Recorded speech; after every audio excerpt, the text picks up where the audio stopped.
এই দুনিয়ায় সফল হতে হলে শুধু টাকা পয়সা নয়, দরকার মানুষের হৃদয়ে জায়গা করে নেওয়া।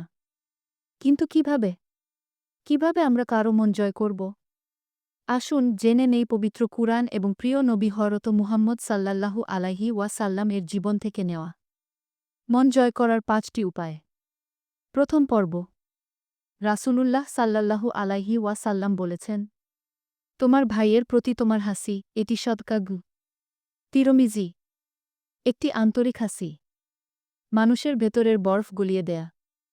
সামনের মানুষটি হয়তো রাগান্বিত, তবুও তোমার হাসিমাখা মুখ তার হৃদয় নরম করে দিতে পারে। ২ যে পর্ব, মনোযোগ দিয়ে শোনা। মানুষের সবচেয়ে বড় চাওয়া হল কেউ যেন মন দিয়ে তাকে শোনে।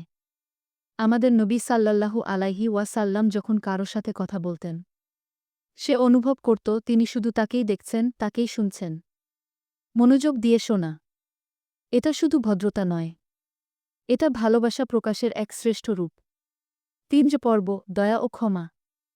আল্লাহ তাআলা কুরআনে বলেন, ক্ষমা করে দাও, ভালো কাজের দিকে ডাক দাও, আর জাহেলদের থেকে মুখ ফিরিয়ে নাও। সূরা আরাফ ১৯৯। মানুষ ভুল করবেই, তাই তাদের ভুল মনে না রেখে ক্ষমা করে দাও। তাদের প্রতি দয়া দেখাও, তোমার প্রতি তাদের ভালোবাসা দ্বিগুণ হবে। ৪র্থ পর্ব, সাহায্য করা। রাসূলুল্লাহ সাল্লাল্লাহু আলাইহি ওয়াসাল্লাম বলেছেন, আল্লাহর কাছে সেই ব্যক্তি সবচেয়ে প্রিয় যে অন্যদের উপকার করে। কি তাবারানি। একটু সাহায্য হয়তো কারো জীবনের মোড় ঘুরিয়ে দিতে পারে। এই ছোট ছোট কাজেই জয় করা যায় মানুষের মন। ৫ম পর্ব, খালিছ নিয়ত। প্রতিটি কাজের মূল হল নিয়ত। যখন তুমি কাউকে ভালো ব্যবহার করো, তোমার ইচ্ছা যেন হয় আল্লাহর সন্তুষ্টি। তোমার এই আন্তরিকতা মানুষের হৃদয়ে পৌঁছে যাবে, চিরস্থায়ী প্রভাব ফেলবে। উপসংহার, কণ্ঠ আরও কোমল ও ধীর করুন।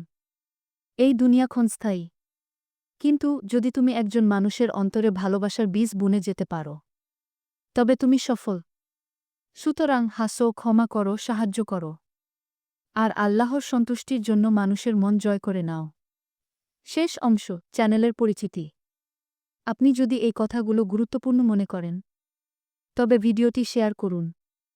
আর আমাদের চ্যানেল কাজী 24 ইসলামিক সাবস্ক্রাইব করতে ভুলবেন না। আসসালামু আলাইকুম ওয়া রাহমাতুল্লাহ।